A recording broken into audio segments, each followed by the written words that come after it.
on va pouvoir démarrer cette 8e journée des référents en antibiothérapie, donc qui est plutôt au fil des années devenue une demi-journée d'ailleurs. Pour ceux qui ne me connaissent pas, Hélène Cormier, je suis infectiologue au sein du centre régional antibiothérapie et je serai accompagnée pour la modération par le docteur Willy Boutefol, qui est médecin généraliste au CRATB avec moi et qui pourra relayer les interpellations et questions que vous aurez au travers du chat. Vous êtes plus de 160 inscrits à cette journée. On semble très peu en présentiel, sans doute. Nombre d'entre vous sont derrière l'écran. Et tout d'abord, en introduction de ces présentations, je laisse la parole à Madame Véronique Pinault de l'ARS Pays de Loire, qui nous accompagne, nous, les acteurs de la lutte contre l'antibiorésistance en région, dans la coordination des différents projets qu'on peut mener avec tous nos partenaires régionaux. Bon, alors bonjour, Véronique Pinault, je suis pharmacien inspecteur de santé publique à l'Agence régionale de santé, à la direction de la santé publique en fait. Et avec ma collègue Marilyn Gascar, qui est aussi dans la salle, on coordonne en fait la stratégie de prévention des infections et de l'antibiorésistance. Donc, stratégie assez récente que je vais vous présenter en 3 diapos. L'idée, c'est pas de mobiliser cette journée d'échange que vous allez avoir et dont vous avez bien sûr besoin sur des formations plus pratiques.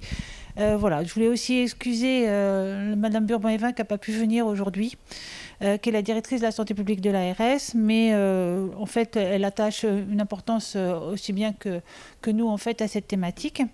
Je pense que vous représentez ici beaucoup d'établissements, beaucoup de types d'établissements, et c'est intéressant de voir ces échanges et de tout ce que vous allez pouvoir vous apprendre de par les présentations qui vont être faites, mais aussi des échanges que vous avez avec vos confrères et collègues des autres régions.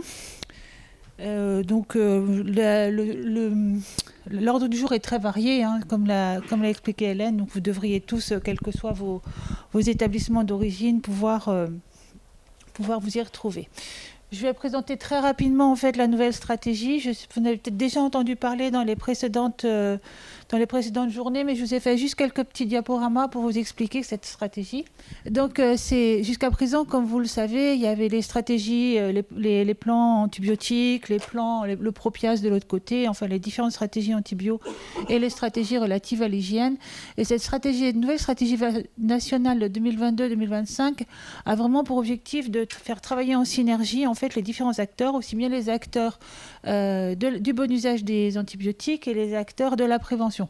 Et je pense que la première présentation qui va vous être faite va bien illustrer cette nouvelle synergie qui s'installe progressivement en fait avec 3 objectifs principaux. Prévenir les infections courantes, grâce aux gestes du quotidien à la vaccination, c'est vraiment les mesures d'hygiène classiques, réduire le risque d'infection associé aux soins et préserver l'efficacité des antibiotiques. En fait, ces 2 piliers de la stratégie, maintenant, vont devoir travailler ensemble. En fait, il ne sert à rien de travailler sur le meilleur antibiotique dans les meilleures conditions si on laisse évoluer et galoper certaines infections. Je pense que le Covid a été quand même assez en avant, même si c'était pas de l'antibiothérapie, mais le lien infectiologie et hygiène a bien été montré à ce stade. Je ne vais pas vous détailler tous les axes et actions. Je vous ai mis, et vous aurez le diaporama en fait dans les présentations ensuite. Donc il y a plusieurs axes et actions. Donc le CEPIAS et le CRATB, donc vous connaissez je pense ces 2 entités. L'idée c'était de renforcer leur mise en œuvre et de développer une stratégie commune et un lien commun entre les deux. Renforcer les ressources humaines, vous avez entendu parler, je pense, des EMA qui se sont progressivement créés et renforcés dans les différents territoires et qui sont, je pense, vos partenaires de tous les jours, notamment sur le conseil, puisqu'ils ont une ligne de conseil et c'est 2 tiers de leurs actions. Mais les EMA ont aussi des actions de formation, de promouvoir et de mettre à disposition des outils en lien avec le CRATB. Et donc de renforcer la synergie, comme on dit, mais à tous les niveaux. Donc, entre le CEPIAS et le CRATB, c'est déjà bien établi. Entre les EMA et pendant les OH, ça se met en place progressivement. Et vous-même aussi, au niveau des établissements de santé, c'est progressivement, en fait, essayer d'avoir ces actions de lien avec les équipes opérationnelles d'hygiène, de façon à avoir de plus en plus d'échanges et de plus en plus de stratégies communes, notamment dans les formations. On ne pourra plus distinguer les deux à terme. On a aussi beaucoup d'actions vers l'ensemble des professionnels de santé et beaucoup d'actions qu'on doit développer actuellement vers la ville, aussi bien sur le bon usage des antibiotiques. Et ça, on est beaucoup aidé par un nouveau projet que développe le CRATB, dont ils vous parleront peut-être dans une autre instance. Et d'adapter les actions aussi vers les établissements sociaux, médico-sociaux. C'est l'Antibépad, c'est un projet qui est déjà, je pense, connu, Hélène, hein, de l'ensemble des référents.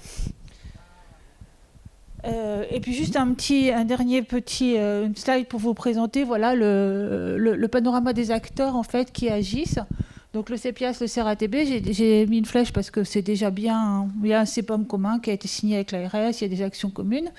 Les opérateurs qu'on appelle territoriaux, donc les réseaux territoriaux en hygiène, qui sont surtout dans l'appui des EHPAD à la prévention du risque infectieux. Les EMA que vous commencez, je pense, à bien connaître aussi. Donc voilà, il y a cette activité clinique de conseil, de consultation en antibiothérapie, mais il y a aussi toutes ces activités et ces outils de promotion qui vont se développer progressivement.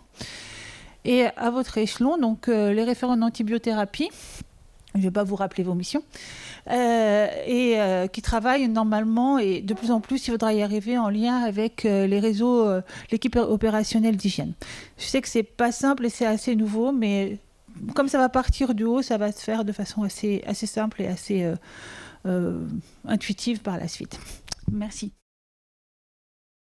Merci beaucoup Véronique pour ces éclairages sur la stratégie régionale qui effectivement se construisent petit à petit et on a besoin maintenant de consolider ce maillage un peu synergique, prévention et contrôle infection et bon usage des antibiotiques.